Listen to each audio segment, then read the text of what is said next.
Sabi niya, parang umahon sila ng bundok doon sa may Kasili. Kasi na. Oo, umahon sila ng dalawang kasi wala silang asawa parehas eh. Doon papagaya kasi yung kumpare nila doon, gumaling din sa cancer.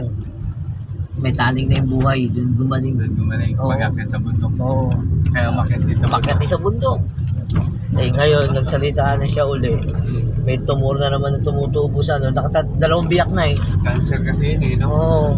Bumabalik-balik pala yun. Bukol. Oo. Sabi niya, tamo Eric, nakilala ko kayo.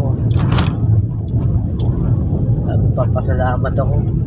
Bakit? Nalilibang ko yung sarili ko eh. Hindi po isip na ako. Pili mo, lalabas ng bahay. Doon lang siya sa bakuran. Ngayon, buti ngayon, pupunta doon sa AC.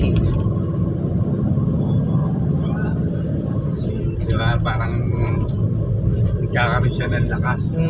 Oo. Bakit nagkaroon siya ng Tiwala pa sa mabuhay, no? Oo. Na hindi siya nawawalan ng pag-asa dahil sa inyo. Sabi niya nga eh. Naglalakay. Sabi niya nga sa amin, pagka nagpunta nga doon, ang lakas pa mag-inom, pre. Sabi ko sa'yo. Uminom pa. Oo. Talo nga ako, bagsak ako sa lamesa eh. Sa akin parang ayoko yung malaman ko may sakit ako eh. Ay, hindi man sa pag-ano. Diba?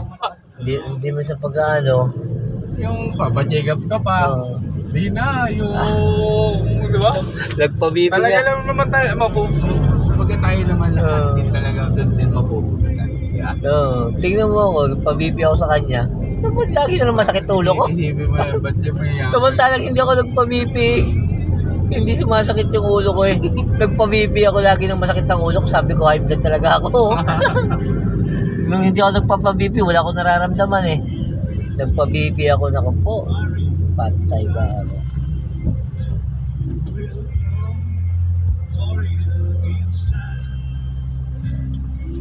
Kaya ganun yung mga mayamang ko. Hindi sakit. Maganda na Ako pala. kaya takbo na kagad sa ospital. Gusto ko mabuhay ng ano eh. Oo, okay na yung lagi hindi baling mayaman. Basta hindi lagi-lagi nasa ospital. Diba? Naranasan. Mayaman ka nga, lagi ka naman nasa Oo, sa ospital. ospital ka. Hindi na pumupunta. Wala din. Di sayang din yung pinag-gana mo, pinag-hihirapan mo. Isipin mo yun eh, mayaman ka. Tapos nakikipaglabang ka sa ospital. Oo. Kita mo sila Cory Aquino, yung puro cancer yung kinamatay nila.